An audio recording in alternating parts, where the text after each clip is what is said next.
अब भारतीय राजनीति की दिशा दो तरफ जा रही है, या तो आप भाजपा के साथ हैं या भाजपा के खिलाफ हैं। और जैसे बहुत महत्वपूर्ण बात क्षेत्र भाई ने कही कि बिहार में हुआ, ओवैसी जी और बाकी लोगों ने जो वोट बिगाड़े, मैं बिगाड़े शब्द इसलिए कह रहा हूँ क्योंकि उससे उस खास कम्युनिटी में संदेश गया कि अगर ये नहीं बिगड़ते तो बिहार के नतीजे दूसरे होते, और फिर वो नतीजे बंगाल में जाके कन्वर्ट हो गए, कहीं नहीं कुछ नहीं बिगड़ा और भाजपा हार गई।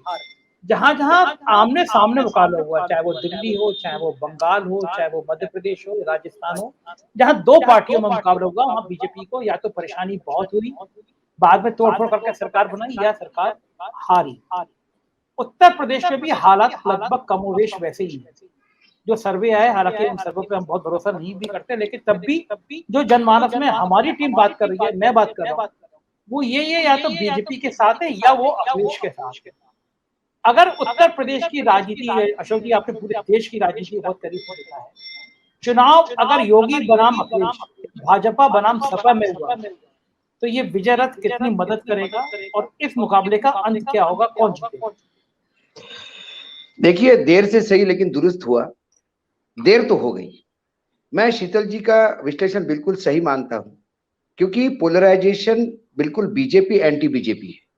बीजेपी के खिलाफ वोट बढ़ता है, और जो हम ओएसी को जिम्मेदार मानते हैं बिहार के लिए, वो ओएसी जिम्मेदार नहीं होते हुए कांग्रेस टोटली जिम्मेदार है। कांग्रेस की जो ब्लंडर्स हुए हैं बिहार में, जो किए हैं कांग्रेस ने, उसका जो खामियाजा है वो तो आरजेडी को भुगतना ही पड़ा। साथ में ये जो ओएसी है, इनको भी 1-2 सीटें मिलेगी, वो कांग्रेस की गलती के कारण है। ओएसी का वजूद आज भी वहां नहीं है। प्रश्न है कि हम बार बार कह रहे, जैसे आपने ओपनिंग रिमार्क में कहा कि लेट हो गए। रंजीत जी ने कहा कि बीजेपी सबसे पहले लीड लिया है, लेकिन रंजीत जी, जहां भारतीय जनता पार्टी सत्ता में है, वो तो जिस दिन सरकार बनी उसके दूसरे दिन से चुनाव की रणनीति शुरू करते हैं। वो तो उनको कोई जन विकास गवर्नेंस को कोई काम थोड़ी है भारतीय जनता पार्टी। उनका एक ही मोटो है, बस चुनाव चुनाव चुनाव। उत्तर प्रदेश का चुनाव हो गया, दूसरे दिन मीटर डाउन, अगले चुनाव की कैसा करना है। तो वो तो आपको ऐसे पार्टी के सामने लड़ना पड़ रहा है जो 24 घंटे 12 महीने चुनाव के मोड़ में। ऐसी कई पिछले 4.5 साल में ऐसी कई बातें हुई है उत्तर प्रदेश में, जहां विपक्ष को बहुत मुखर होकर आना चाहिए था साहब। लेकिन केंद्र के लेवल पे मीडिया चिल्लाया, सोशल मीडिया पे बहुत सरकार की आलोचना हुई, लेकिन कई जगह जो सबसे बड़ी ताकत थी आज उत्तर प्रदेश में, आज भी है, समाजवादी पार्टी, वो नरनाथ मतलब दिखी नहीं, विजिबल नहीं थी। ये परसेप्शन का सवाल है। आपको सोनिया गांधी, वो प्रियंका गांधी को वहां जाने दिया ना जाने दिया बात अलग है। प्रियंका गांधी जितनी चिल्ला चोट प्रियंका गांधी ने की है उस अधिकारियों के साथ, हो सकता है उससे ज्यादा जद्दोजहद अखिलेश जी ने की होगी। वीडियो कहाँ है? आज मार्केटिंग का जमाना है, वो वीडियो कहाँ है? वो लड़ते हुए आज लोगों को दिखता तो है कि प्रियंका लड़ रही है, प्रियंका को जाने नहीं दे रहा है। अब आपने कह दिया कि गाड़ियां लगी, ये लगी, वो लगी, वो वीडियो कहाँ है? आपको इसका साथ लेना होगा। और रही ये जो अभूतपूर्व समय, अभी तो प्रियंका गांधी को बनारस में भयानक रश, वहां पे रैली में लोग आए थे। बंगाल की मोदी के रैली के बाद अब इस बात पे विश्वास ही उड़ गया कि लोग रैली में आते हैं तो आपको वोट देते हैं। भूल जाइए इस बात को। लाखों की तादाद में ऐसा जनसलाह मैंने कभी नहीं देखा। और उसके बाद जितना उन्होंने जितने घंटे बोला उतनी सीटें भी नहीं मिली। तो ये बात पे मत जाइए कि भीड़ आती है भीड़ जाती है। लेकिन एक बात तो ये जो शीतल जी कह रहे हैं, ये बायपोलर होगा। या तो योगी जी के साथ होगा, योगी जी के साथ रहेंगे, या समाजवादी के साथ रहेंगे। ये बीच में जो वोट बिगाड़ू है, इनका कोई रोल नहीं रहेगा। तो अब ये परसेप्शन की लड़ाई में बीजेपी के साथ कैसे परसेप्शन पे लड़ते हैं, वो देखना है। आपके पास जन समर्थन है, आपके पास विकास है। मैं आज भी कहता हूं कि अखिलेश क्यों हारे, इसकी पीएचडी करनी चाहिए लोगों को, क्योंकि समझ ही नहीं आता कि वो हारे क्यों। अच्छा काम करने के बाद भी चुनाव हार सकते हैं, क्योंकि यदि आप परसेप्शन सही करते हो, गलत बता देते हो कि अखिलेश बिल्कुल ये गुंडा पार्टी है, तो परसेप्शन बन गया। तो आज भारतीय जनता पार्टी के इस रूल को, जो उन्होंने अभी 4.5 साल जो रगड़ दिया है उत्तर प्रदेश को, उत्तर प्रदेश पे अत्याचार हुए हैं 4.5 साल तक, उस अत्याचार को एक एक करके गिनवाना होगा, लोगों को याद दिलाना होगा। मात्र हम कितना अच्छा काम करते हैं और मैंने वो रोड बनाया था और ये कर दिया था और वो कर दिया से बात नहीं चलेगी। पाकिस्तान चाइना से बात करने की नहीं चली। आपको बार बार बीजेपी पाकिस्तान और चाइना के बॉर्डर पे ले जाएगा। आपको बार बार बीजेपी को उत्तर प्रदेश के पाले में खींच के लाना पड़ेगा, नहीं तो वो राष्ट्रवाद का तड़का दे दे के चुनाव जीतते जाएंगे और आप ऐसे हाथ मत दे जाओ। तो इसीलिए देर से आए दुरुस्त आए, क्योंकि सबसे बड़ी पार्टी थी तो दायित्व इनका था। आप भारतीय जनता पार्टी जहां जहां अपोजिशन में है वहां देखिए, राजस्थान, महाराष्ट्र, छत्तीसगढ़, सरकार को जीने नहीं दे रहे वो लोग। पहले दिन से बाप बाप कर रही है सरकारें, वहां पे कांग्रेस की सरकार हो, जहां जहां कांग्रेस की सरकारें हैं, जीने नहीं दे रहे, जहां बीजेपी उनके सामने है।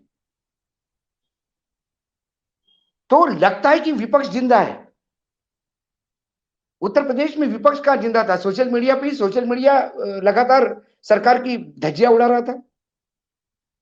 और ये बात प्रवक्ता जी कह रहे हैं कि मैडम कह रही है कि कोई मीडिया साथ नहीं दे रहा है, मीडिया सब गोदी हो गया, हम मानते हैं।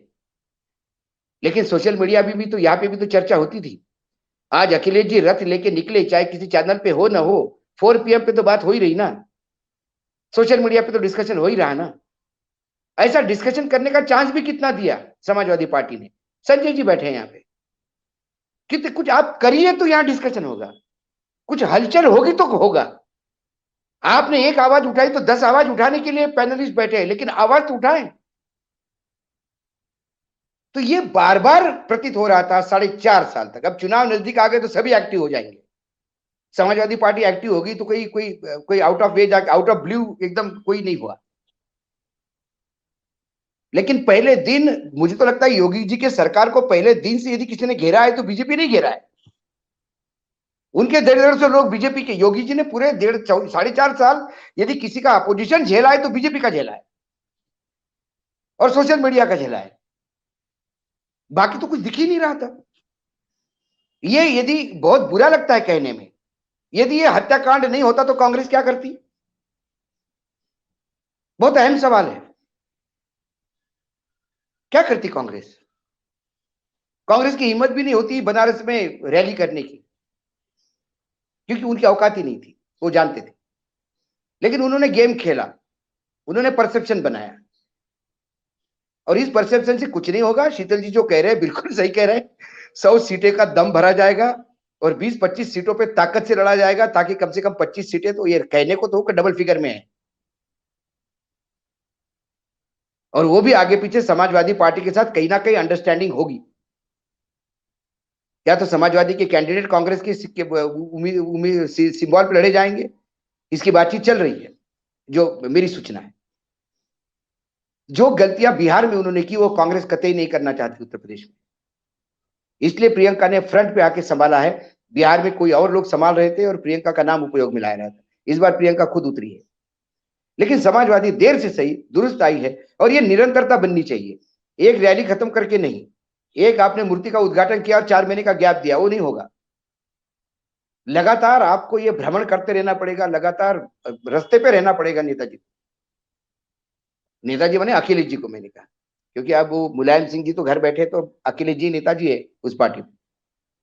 यदि वो लगातार बने रहे तो कहीं जाके एक परसेप्शन बनने का सवाल है, क्योंकि इतना मिसरूल होने के बाद भी ये बहुत बड़ा अजूबा होगा भारतीय लोकतंत्र में यदि फिर से बीजेपी सत्ता में आती है। सारे पैरामीटर ध्वस्त हो जाएंगे, विकास विनाश सब सब सब, कोई किसी की बात नहीं करेगा। परसेप्शन बनवाने में वो लोग बहुत माहिर है। मतलब इससे ज्यादा शीतल जी क्या हास्यास्पद है कि गृह राज्य मंत्री केंद्र का इस पे क्रेडिट ले रहा है कि देखिए गृह मंत्री होते हुए भी बेटे पे FIR दर्ज कर दी, ये सिर्फ भाजपा के शासन में हो सकता है।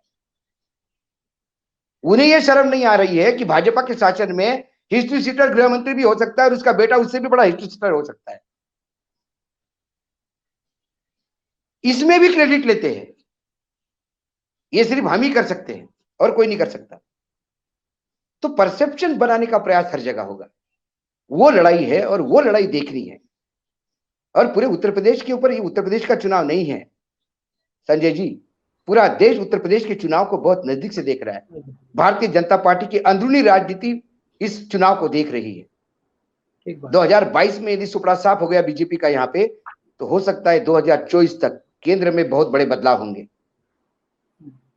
क्योंकि अनरेस्ट सब जगह है, अंदरूनी सब लोग अनकंफर्टेबल है, लेकिन बोलेगा कौन? वो ट्रिगर पॉइंट ढूंढ रहे हैं, और ट्रिगर पॉइंट उत्तर प्रदेश होगा।